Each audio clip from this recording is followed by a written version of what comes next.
So I asked this professor if I could ask him some questions about the Big Bang. I said, where did all this matter come from? He said, well, we don't know that for sure. The universe is run by laws, gravity, centrifugal force, inertia. Who gave the laws? He said, we don't know that either. The law of thermodynamics, which means that chaos can never produce order. Look at the world that we live in. The sun goes up, the moon comes out, we travel around the sun, we have years, we have days, we have seasons, and yet you cannot argue that a world that has order came out of an accident because it defies the very logic and laws of science. It takes a lot of faith to believe all the order around us evolved from some gaseous belch in the universe.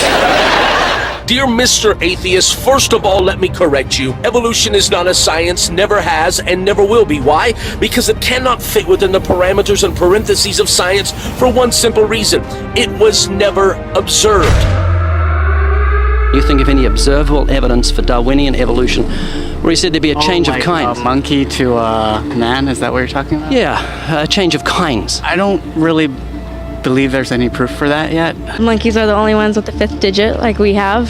Well, koalas have a fifth digit. Did you know that? I didn't know that. Think we're evolved from koalas?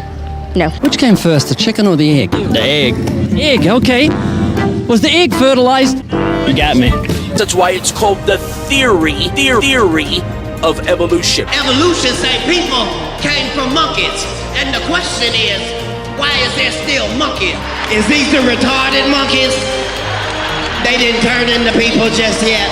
You want me to believe that in some accidental cosmic bang, that out of that was created one cell, and from that one cell that all life springs, every plant, every animal, every single human being, and that somewhere along the way over years and years we mysteriously and magically all develop different wills, and we all develop different characteristics and traits, all because we willed it in our... I mean, you really think that everything came from one single cell? Do me a favor, please.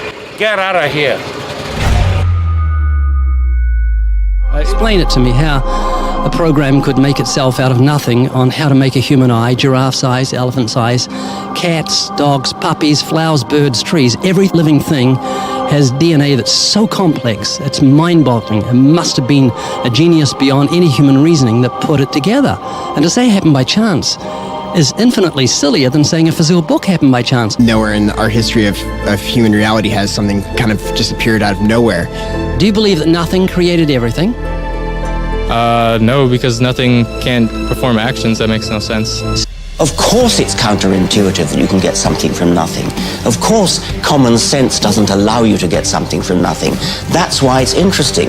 It's got to be interesting in order to give rise to the universe at all. Something pretty mysterious had to give rise to the origin of the universe. Which exactly what's meant by nothing, but whatever it is, it's very, very simple. And why is that funny? Well, I think it's a bit funny to be trying to define nothing. What does Dawkins say about all this in his book? He says the appearance of design in the universe is overwhelming. He then goes on to say that there's no explanation for this design in physics. We have no idea how this could be so designed. And there's no explanation for it in physics. Why?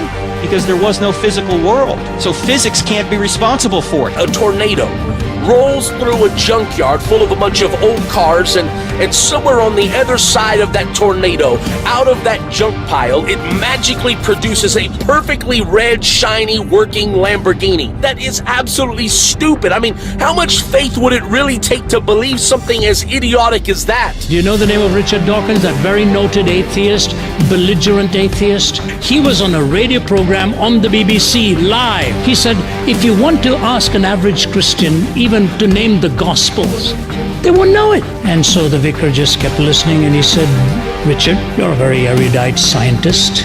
He said, your favorite book is The Origin of Species, right, by Darwin? He said, right. He said, Richard, can you name the full title of the book? I'm quoting this to you now, please forgive me. This is the way it went. Richard Dawkins says, The Origin of Species, oh my God. The ultimate proof of the sovereignty and omnipotence of God is that it even takes an atheist who doesn't believe in him to call upon him to remind him of the title of the book that helped him deny him. There's a news story talking about the existence of atheist megachurches. What do you do there? Do you sing worship songs at an atheist church? What do you say? Like, shout to the void, all the earth, let us sing. Power and majesty, praise to nothing. What do you sing to? Why are you so afraid of subjective moral reasoning? Do you think that we're all just going to start raping and pillaging just because we don't have a book to tell us what to do? I mean, are you afraid of that? Like, I'm not, because that's not going to happen. Do you lock your door at night? Yeah. Sure. So, dear Mr. Atheist, who really has to have a lot of faith today to believe in their theory? You'd have to be an imbecile to look at the marvelous creation and the animals and the plants and the greatest creation of all, the human being and the human mind and the human soul, and say, well, this all came from nothing. And if you don't believe that, you're uneducated. Truth is the most valuable thing in the world. It is so valuable, oftentimes it is protected by a bodyguard of lies. It doesn't seem to matter in the political arena. It doesn't seem to matter in the cultural arena. And so my one challenge to you today is, does the truth matter to you?